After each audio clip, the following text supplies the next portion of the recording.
সুপ্রিয় শিক্ষার্থীবৃন্দু, আশা করি তোমরা সবাই ভালো আছো ও নিরাপদে আছো। আজকের অনলাইন ক্লাসে তোমাদের সবাইকে স্বাগতম। তোমাদের সাথে আছি আমি সুশান্ত কুমার রায়, সহকারী শিক্ষক গণিত, চিরাভিচা গণনা দ্বিমুখী উচ্চ বিদ্যালয়, জলঢাকা, নীলফামারী। আজকে আমি নবম দশম শ্রেণীর শিক্ষার্থীদের সাধারণ গণিত বিষয়ে অধ্যায় চতুর্থ সূচক নিয়ে আলোচনা করব এবং অনুশীলনী 4.1-এর কিছু গুরুত্বপূর্ণ সমস্যার সমাধান করে দেওয়ার চেষ্টা করব। আশা করি শিক্ষার্থীবৃন্দ বুঝতে পারবা। তো আমরা সূচক নিয়ে সমাধান করার পূর্বে কিছু মৌলিক বিষয় নিয়ে আলোচনা করি, তাহলে আমাদের বিষয়টি সূচক সম্পর্কে যে ধারণা সেটা আমাদের ক্লিয়ার হবে। তো সূচকটা আসলে কি? যে কোনো বড় সংখ্যা বা ছোট সংখ্যা বা রাশিকে আমরা সূচকের মাধ্যমে প্রকাশ করতে পারি এবং যার ফলে হিসাব গণনা গাণিতিক যে সমস্যা সেগুলো সমাধানে অনেকটা সহজতর হয়। এবং এই সূচকের ব্যবহার আছে যে কোনো সংখ্যার বৈজ্ঞানিক রূপ বা আদর্শ রূপ যখন আমরা প্রকাশিত করি তখন আমাদের সূচকের ব্যবহার হয়। এই জন্য শিক্ষার্থীদের সূচক সম্পর্কে ধারণা এবং এর প্রয়োগ সম্পর্কে যে ধারণা সেটা স্পষ্ট হওয়া দরকার। তো যাই হোক, প্রথমে যেহেতু আমরা সূচক নিয়ে আলোচনা করছি, তাহলে আমরা সূচক কি সেটা সম্পর্কে আমরা জানব। তো এখন আমাদের যে বিষয়টি ক্লিয়ার হওয়া দরকার সেটা হচ্ছে, এখানে দেখো কি লেখা আছে। এখানে লেখা আছে a into a into a into dot dot into a, n সংখ্যক বার a।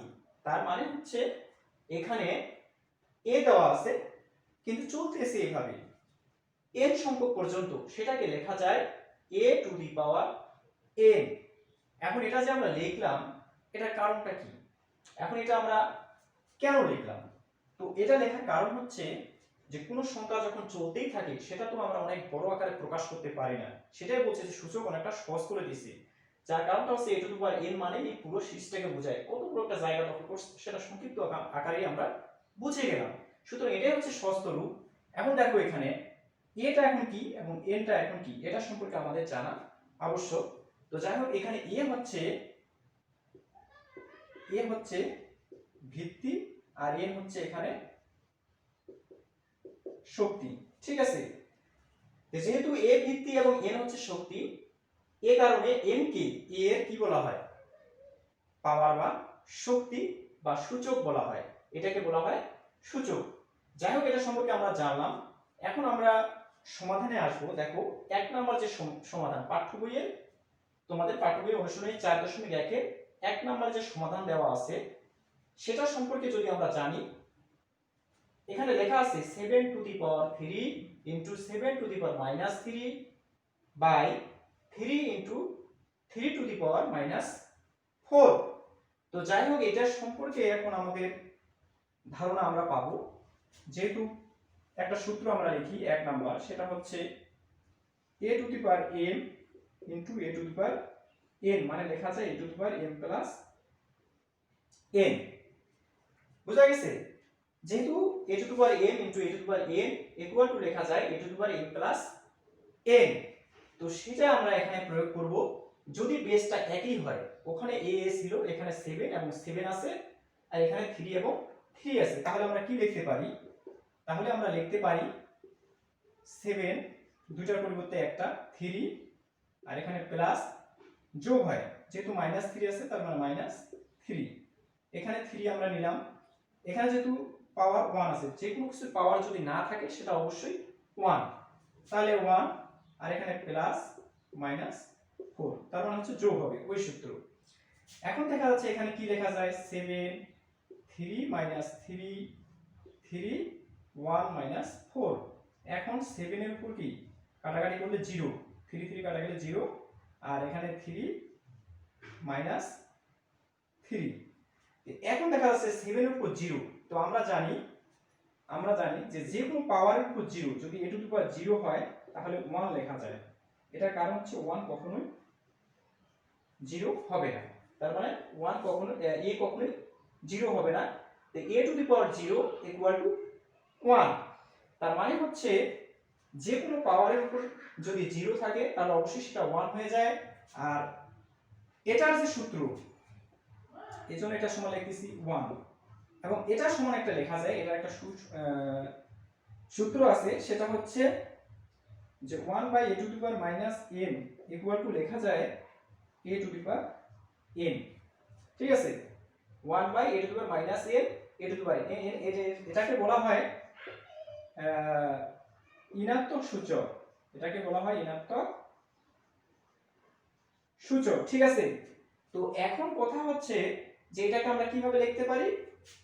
এটাকে যদি আমরা আলাদাভাবে একটু বোঝার জন্য ক্যালকুলেশন করতে পারি, সেখানে লেখা যায় যে 1 হলো 7 উপর 0, আর এটাকে আমরা আলাদাভাবে 1/3 উপর -3 নিলাম। তাহলে কি হচ্ছে, এটা মানে হচ্ছে 1 গুণন a two the power n, তার মানে হচ্ছে 3 উপর 3, সুতরাং 27, এটা হচ্ছে অ্যানসার। বুঝা গেছে?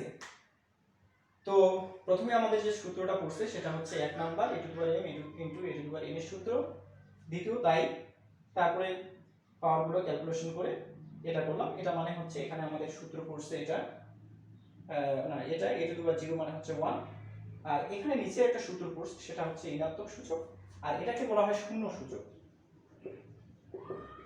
শূন্য সূচক, তাহলে এই ধারণাটা হচ্ছে শূন্য সূচক। তার মানে কয়টা সূত্র আমাদের প্রয়োগ হলো, এটা হচ্ছে গুণের সূত্র, এটা হচ্ছে শূন্য সূচকের সূত্র, এটা হচ্ছে ঋণাত্মক সূচক। তার মানে এই অঙ্কটাতে পুরোপুরি তিনটা সূত্র আমরা প্রয়োগ করতে পারছি। তো বোঝা গেছে। তো এখন আমরা পরবর্তী অঙ্কে যাই।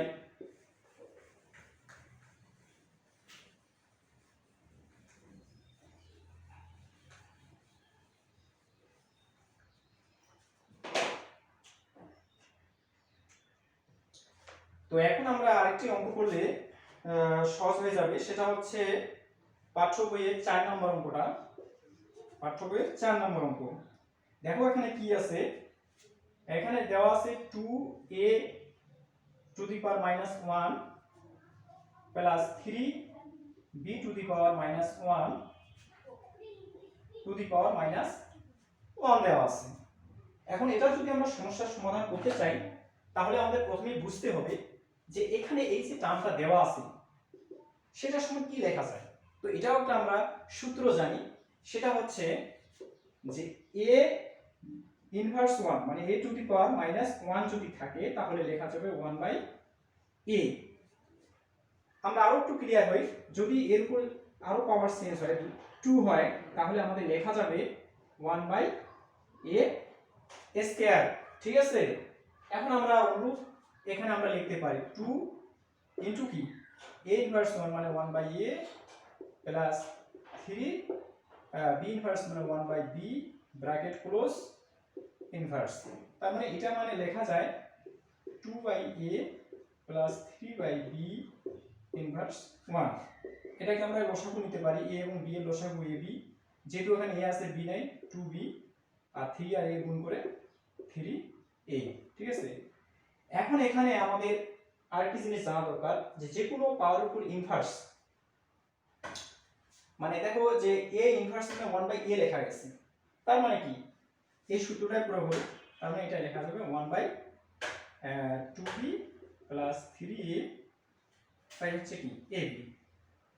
ঠিক আছে, এখন এটা আবার উল্টে গেলে কি হবে ab 2b প্লাস 3a। ঠিক আছে, তার মানে এটাই হচ্ছে উত্তর। তো বোঝা যায় প্রথমে আমাদের এটা ভাঙাইছি, এটা ভাঙানোর পরে এটা হচ্ছে লসাগু নিছি, তারপর এটা সূত্রটা হচ্ছে a ইনভার্সের সূত্র 1/a লেখা যায়, তার মানে 1/a এটা আমরা লিখছি, পরবর্তীতে আমাদের উল্টে যায়, হ্যাঁ ab উপরে যায় আর 2b প্লাস 3c নিচে আসে, এটা হচ্ছে অ্যানসার।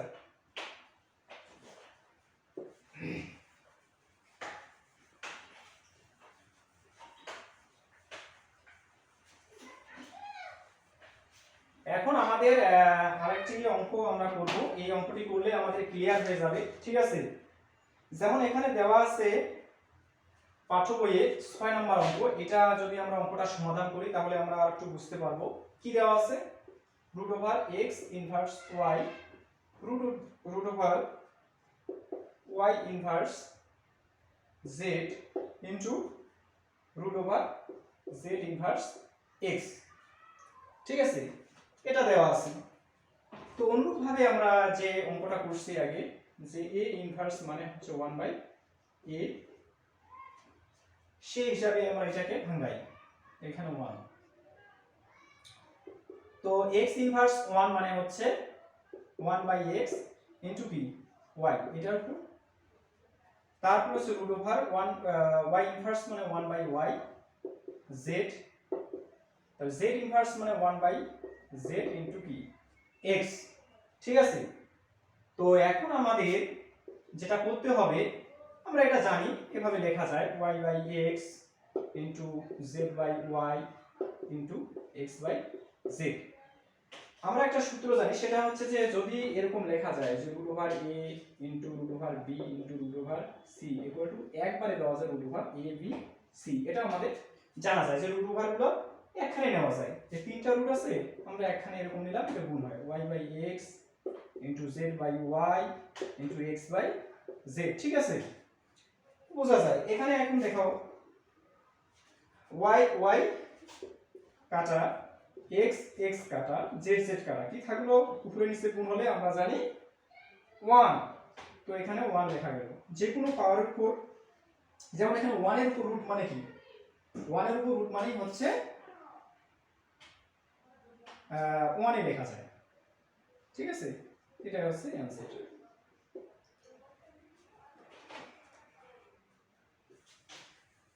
তো বোঝা গেছে আর কি, মোটামুটি সহজ আছে। তবে আমাদের সূচকের অঙ্কগুলো করতে গেলে অবশ্যই সূত্রগুলো স্পষ্টভাবে জানতে হবে।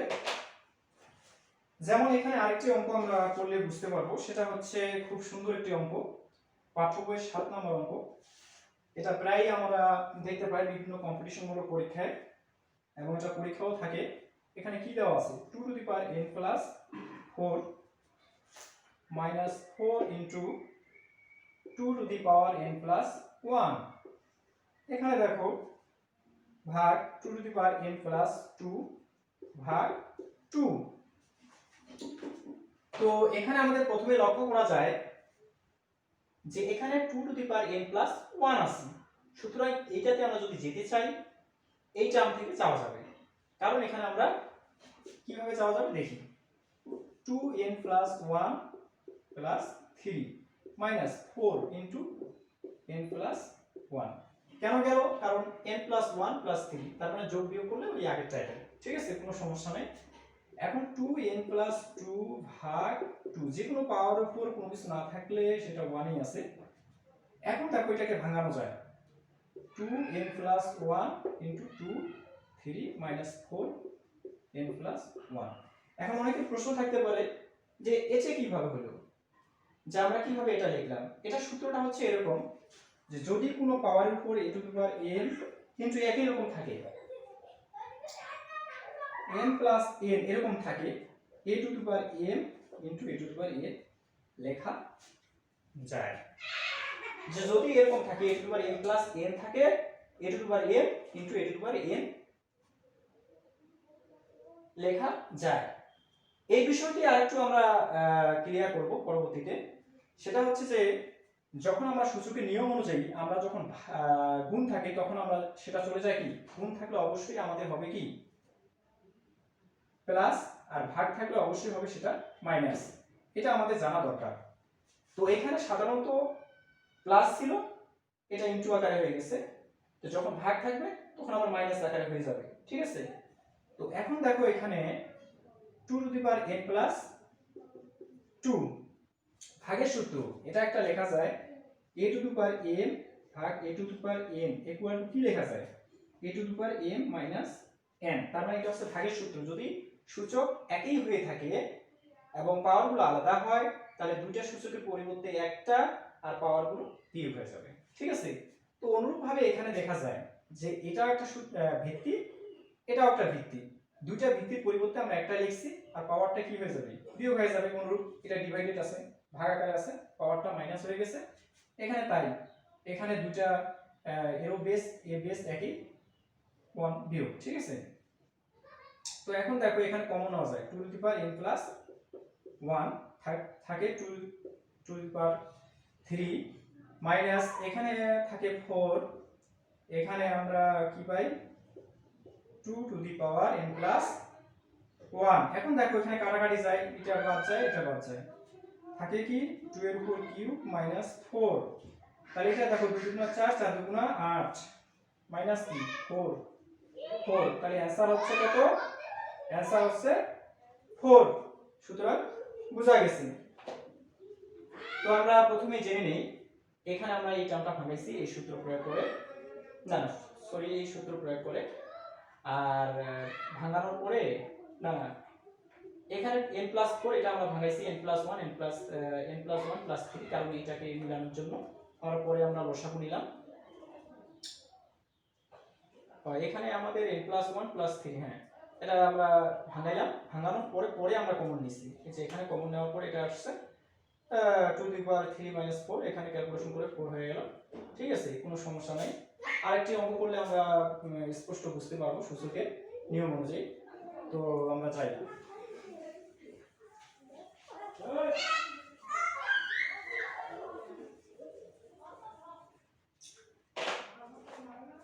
এখন দেখো আমরা পাঠ্য বইয়ের আরেকটি অঙ্ক করলে ক্লিয়ার হয়ে যাবে ধারণাটা। এখানে দেওয়া আছে 8 নম্বর প্রশ্নে যে 3 to the power m plus m + 1 3 to the power m, তার উপর আছে m - 1 ভাগ 9 two the power m + 1 3 to the power m - 1 m + 1, এটা দেওয়া আছে। তো খুব সুন্দর একটি অঙ্ক, সেটা হচ্ছে যে ক্যাটাগরিটা খুব সুন্দর, সেটা দেখা যাচ্ছে যে 3 টু দি পাওয়ার m + 1 এটা আমাদের থাকলো এখানে, আর এখানে যে সূচক দুটো আছে দেখো, দেখা যাচ্ছে m আছে m - 1 আছে। এর নিয়ম হচ্ছে যে যদি কোনো পাওয়ার উপর এরকম থাকে তার উপর আবার n সূচক থাকে, তার মানে পাওয়ার দুটো পরস্পর কি হয়ে যায়, গুণ হয়ে যায়, m এবং n হয়ে যায়। তারপরে এখানে m আছে এখানেও n আছে, এই দুটো গুণ হলে a two the power m n হয়ে যায়। অনুরূপভাবে এখানে পাওয়ার দুটো গুণ হবে, m আর m - 1 গুণ হলে কি হবে, m m গুণ করলে m স্কয়ার আর m আর -1 m ডিভাইডেড, হ্যাঁ। এখানে আমরা এটা ভাঙাবো, 9 কে 3 3 9, এটার উপরে আমাদের কি দেওয়া আছে m + 1। এখন দেখো এটার উপরে কি আমরা বের করে নিই পাওয়ারটা, m - 1 * m + 1 এটা দেওয়া আছে, ঠিক আছে। তো m - 1 এবং m + 1 দেওয়া আছে। এখন এখানে m + 1, এখানে পাওয়ারটা কি হয়ে যায়, গুণ হয়ে যায়, 2 এবং m + 1 গুণ করলে 2m + 2, আর এটা সূত্র পড়ে a + b * a - b সূত্র, a স্কয়ার - b স্কয়ার সূত্র। তো এটা যদি আমরা সূত্র ফেলাই তাহলে কি লেখা যাবে, m স্কয়ার - 1, ঠিক আছে। এখন অনুরূপভাবে এই সূত্রটাকে আমরা আবার প্রয়োগ করব, a two the power m বা a two the power n, a two the power n - n লেখা যায়। তার মানে হচ্ছে যদি বেস একই রকম থাকে তাহলে এই পাওয়ারগুলো বিয়োগ হয়ে যায়। তাহলে একটা 3 নিলাম, m + 1 তারপর মাইনাস m স্কয়ার আর মাইনাসে মাইনাসে প্লাস m ভাগ, তারপরে আবার দুইটা ভিত্তির পরিবর্তে একটা আমরা নিলাম 3 2m + 2 আর সূত্রের মাইনাস m স্কয়ার প্লাস কি 1। এখন আমরা জানি একই রকম, এটার বেস 3 এটারও বেস 3, তাহলে 3, তাহলে ভাগ থাকলে কি হবে আমরা আগে পড়ছি, সেটা হচ্ছে বিয়োগ থাকে, তাহলে m এখানে দেখা যায় m আর m 2m + 1 - m স্কয়ার, তারপরে ডিভাইডেড কারণে মাইনাস 2m - 2 মাইনাসে মাইনাসে প্লাস m স্কয়ার - 1।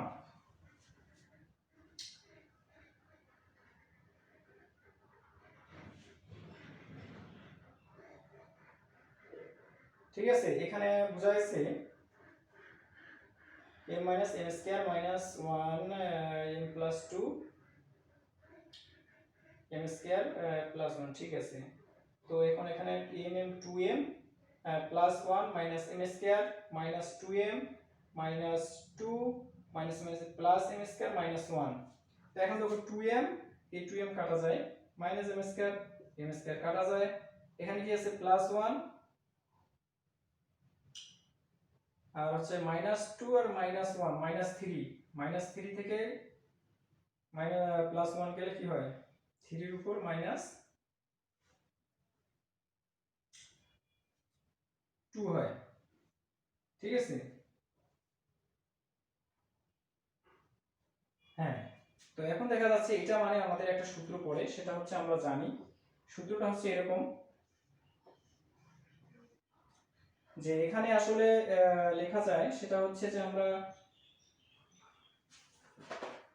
এখানে লেখা যায়, আমরা একটা সূত্র জানি যে 1/a two the power minus n মানে লেখা যায় a two the power n। ঠিক আছে, তা অনুরূপ ভাবে আবার এটা মানে হচ্ছে a two the power minus n মানে হচ্ছে কি 1/a two the power n।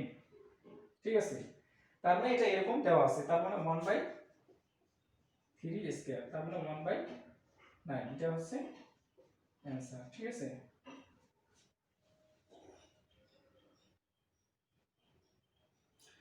তো যাই হোক শিক্ষার্থীরা, আজকের ক্লাসটি বোঝা গেছে আশা করি। তো এখানে সেরকম কোনো কিছু নাই, আমরা যদি সূত্রগুলো স্পষ্টভাবে জানি এবং প্রয়োগ করি তাহলে খুব সুন্দরভাবে অঙ্কগুলো হয়ে যায়। তো আজকে আশা করি এই পর্যন্তই রাখলাম, তোমরা বাড়িতে এই সূত্রগুলো সুন্দরভাবে দেখবা এবং হচ্ছে অঙ্কগুলো করার চেষ্টা করবা। সবাই ভালো থাকো, সুস্থ থাকো, এই কামনা করি। Good bye.